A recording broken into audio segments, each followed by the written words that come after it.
Hi friends, एक important topic पर बात करने आई हूँ जिसका नाम है मेनोपॉज। मेनोपॉज क्या होता है? किसी भी गर्ल को 11 to 13 ईयर्स में पहली बार पीरियड होने शुरू होते हैं, उनको कहते हैं मेनार्के। मेनार्के जब एक बार शुरू हो जाते हैं तो किसी भी फीमेल्स में एक साइकिल लिंक पीरियड चलते रहते हैं, एक्सेप्ट कुछ मेडिकल प्रॉब्लम या प्रेगनेंसी। उसके अलावा उनको पीरियड्स चलते रहते हैं और एक सर्टेन एज पर आकर जब पीरियड्स में नेचुरली कुछ डिस्टर्बेंस होनी शुरू हो जाती है, जैसे कि कुछ फीमेल में 3 मंथ्स तक रेगुलर पीरियड आएंगे, 2-3 मंथ्स तक, और फिर पीरियड्स बंद हो जाएंगे और फिर दोबारा से जब पीरियड आते हैं तो वो पीरियड्स जो हैं वो हैवी होते हैं। तो इस टाइप से उनको पीरियड्स जो है वो रुक रुक के पीरियड आने शुरू हो जाते हैं, मतलब पीरियड्स इरेगुलर हो जाते हैं। डॉक्टर्स टेस्ट कराते हैं तो यूट्रस में ऐसे कोई खास प्रॉब्लम मिलती नहीं है। तो उसके साथ साथ में जो ये पीरियड्स इरेगुलर होते हैं, इसके साथ साथ कुछ और भी सिम्टम्स होते हैं जो फीमेल अपनी बॉडी में कुछ चेंजेस आते हैं जिसको फील करने शुरू करती हैं, जैसे हॉट फ्लैशेस, एकदम से गर्मी लगना, फिर नॉर्मल हो जाना, घबराहट होना, सर में दर्द रहना, चेस्ट में हैवीनेस फील होना, ब्रेस्ट में हैवीनेस या टेंडरनेस फील होना, बार बार यूरिन पास करना, वेजाइना में ड्राइनेस आ जाना और लिबिडो का कम होना।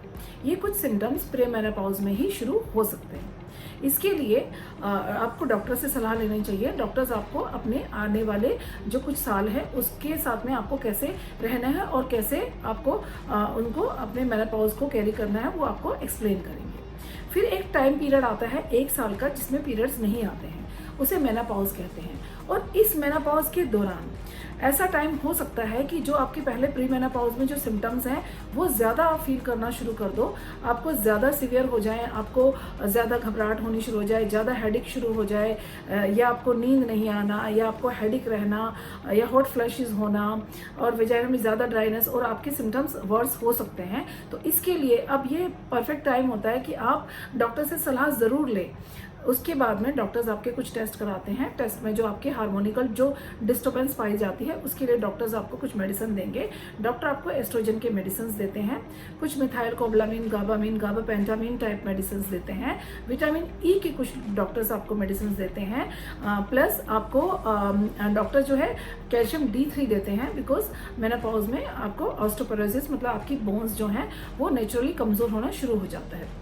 प्लस आपके वेजाइना में जो एक्स्ट्रा ड्राइनेस होती है उसके लिए डॉक्टर आपको एस्ट्रोजन की क्रीम रिकमेंड करते हैं, जिसकी वजह से आपके जो वेजाइना का जो लुब्रिकेशन है वो मेंटेन रहता है, तो बहुत आपको वेजाइना में रिलैक्स मिलेगा। तो ये कुछ चीज़ें हम लोग आपको रिकमेंड करते हैं। इसके अलावा जो एक बहुत इंपॉर्टेंट चीज़ है कि अगर आप ऑलरेडी अल्कोहल कंज्यूम कर रहे हैं या स्मोकिंग करते हैं तो उन्हें आपको कंट्रोल करना पड़ेगा। उसके अलावा आपको अपने डेली शेड्यूल में और रूटीन में चेंज करना पड़ेगा, और आपको अपने खाने पीने में भी चेंजेस करने पड़ेंगे, जैसे पानी ज़्यादा से ज़्यादा पीना, अपना हाइड्रेशन फेयर रखना, अपनी स्लीप का जो पैटर्न है 6 to 8 आवर्स सोना ही सोना, अपने सोशल स्ट्रक्चर को बनाए रखना ताकि आप मैक्सिमम अपने आप को बिजी रख सके। उसके अलावा अगर आपको हॉट फ्लैशेस होते हैं तो उसके लिए आपको ठंडा पानी पीना, प्लस AC और फैन में आपको रहना, ये कुछ चीज़ें हैं आपको ध्यान रखने से आपके जो सिम्टम्स हैं वो थोड़े से जो वर्स होंगे वो काफ़ी कम होने की संभावना है। इसके अलावा कुछ फीमेल्स को इमोशनल प्रॉब्लम होती है, तो इमोशनल प्रॉब्लम के लिए उनके जो बाकी फैमिली मेम्बर्स हैं अगर वो उनका थोड़ा सा एक्स्ट्रा केयर करेंगे तो वो उनके लिए ज़्यादा अच्छा होगा। मेडिसिन के बारे में मैं आपको बता चुकी हूँ कि मेडिसिन क्या क्या लेनी है। खाने के लिए मैं आपको बता चुकी हूँ कि खाने में हाइड्रेशन फेयर रखें, प्लस हेल्दी फूड खाएं। उसके अलावा एक इम्पॉर्टेंट बात है कि एक्सरसाइज ज़रूर करें। एक्सरसाइज से काफ़ी हद तक आप अपने सिम्टम्स को जो है कंट्रोल रख सकते हैं।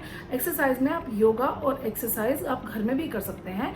कुछ फीमेल अगर जिम करना पसंद करती हैं तो वो जिम कर सकते हैं। उसके अलावा पार्क में वॉकिंग वगैरह भी कर सकते हैं, उससे आपको काफ़ी हेल्प मिलेगी।